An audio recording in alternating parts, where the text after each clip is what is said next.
Imagine walking into school today. How safe do you feel?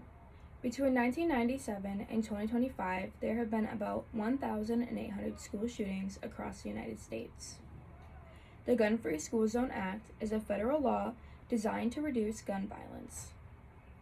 But its effectiveness has been challenged, with both supporters and critics offering strong arguments. First, I'll talk about what the policy is, why the policy is important, people in favor of the policy, and people against the policy. To understand the debate, we first need to know exactly what the Gun-Free School Zone Act is and what it does, beginning by looking at the law itself and why it was put into place. The Gun-Free School Zone Act is a federal law that was enacted in 1990 on prohibiting unauthorized individuals to carry a firearm within 1,000 feet of school zones in America. As gun violence started growing mid-1950s and peak 1980s, in U.S. it grew attention, with the victims mainly being minors. Searching for ways to lower crime rate, the bill was introduced to make it illegal. Gun violence is very controversial, and the law has been debated since its passing. The purpose of the law is to reduce gun violence and to create safer environments. Now that we know what the law is, let's explore why it was considered important and why people are in favor of the law. Supporters of the Gun-Free School Zone Act argue that the law is essential for protecting students and staff in schools. They claim bringing guns into classrooms creates a more dangerous environment. There are already security measures put into place, and the Act plays a crucial role in creating a safer learning environment.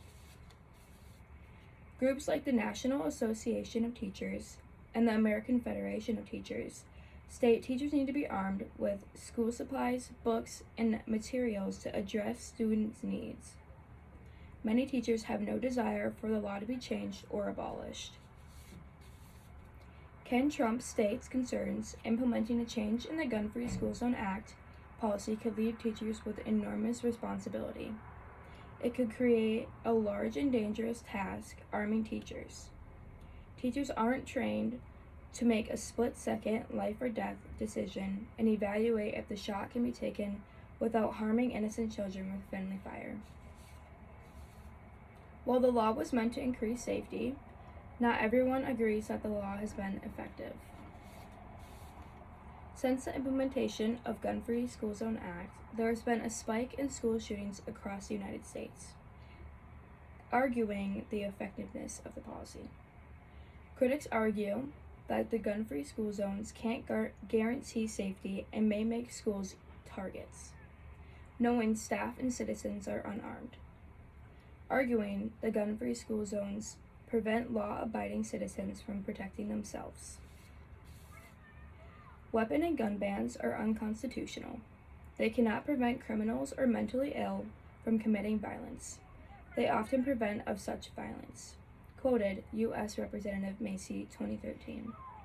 His quotation reflects that the Gun-Free School Zone Act should have never been implemented, leaving and believing that the ban makes a large and easy target for criminals, knowing there's no means of protection, being able to kill a large population in a small amount of time. In Utah, staff have been carrying firearms for over 10 years in grades K through 12. There have been no fatal shootings. After the Sandy Hook shooting, admin gave authority to armed teachers. More than 80 bills were introduced into states relating to the authority to arm teachers. In conclusion, the Gun-Free School Zone Act continues to be a very debated law. In our country, supporters argue it protects students by keeping guns far from schools, while opponents claim it leaves schools vulnerable by preventing responsible adults from carrying weapons for defense. No matter what side people fall on, one thing is clear.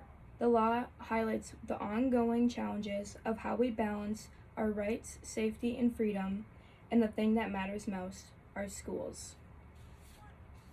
Sources: a peer-reviewed article by Joseph R. Ulano from Seton Hall University, 2019.